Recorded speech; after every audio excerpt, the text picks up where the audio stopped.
All right. This is Will from New York. Will, what's on your mind?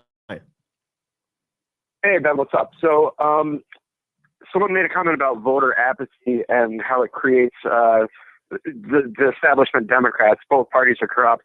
And I made the comment because I didn't think I was going to get through, but you end up with one party system that poses itself as two parties. Right. So when you have the two choices that suck, I don't think we could have this populist movement if the voter turnout had been greater than what it was for the last 10 to 15 years. I think people dropping off, not going out to support these corrupt politicians has led to the point where everybody is just like, wow, these guys are all out of control. I'm pissed off. I'm ready to be motivated to get my ass to the polls and vote. So I think it's actually a good thing. I've always said it's two sides of the same coin.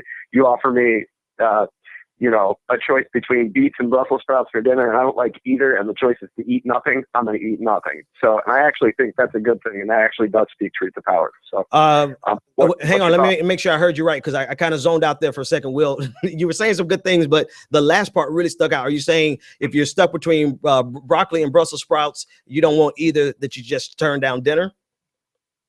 Yeah, if the choice is to turn down dinner, and both of the choices are terrible choices for me, why would I pick either one? Because then you would just keep cooking me crap I don't like. Okay. So eventually I'm emaciated and I'm angry and I fight back and I force your hand to cook me up something that I actually want to eat.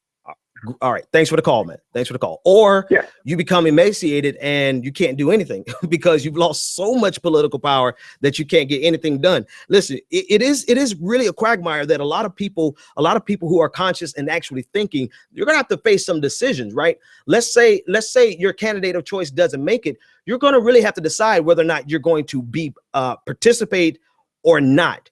And I'm, you know what? I think that's one conversation I may intentionally avoid, because my natural inclination to you would always say, no matter what, no matter how, would be to vote.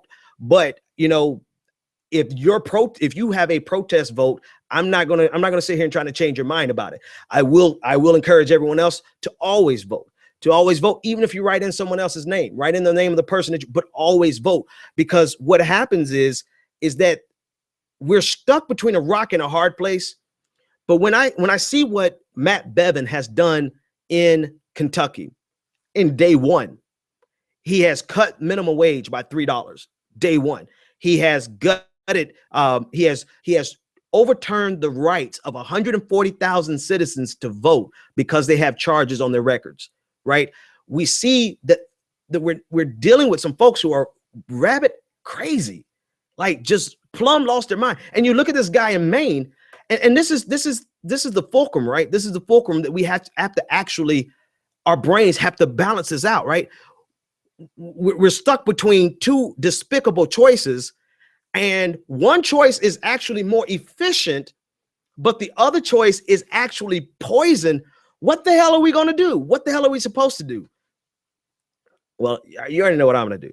I'm going to leave that conversation alone, because I know half of my listeners are like, well, we're just not going to vote. My other half are like me and like, no, the hell not. We're going to make sure we vote, even if we write in somebody else's name.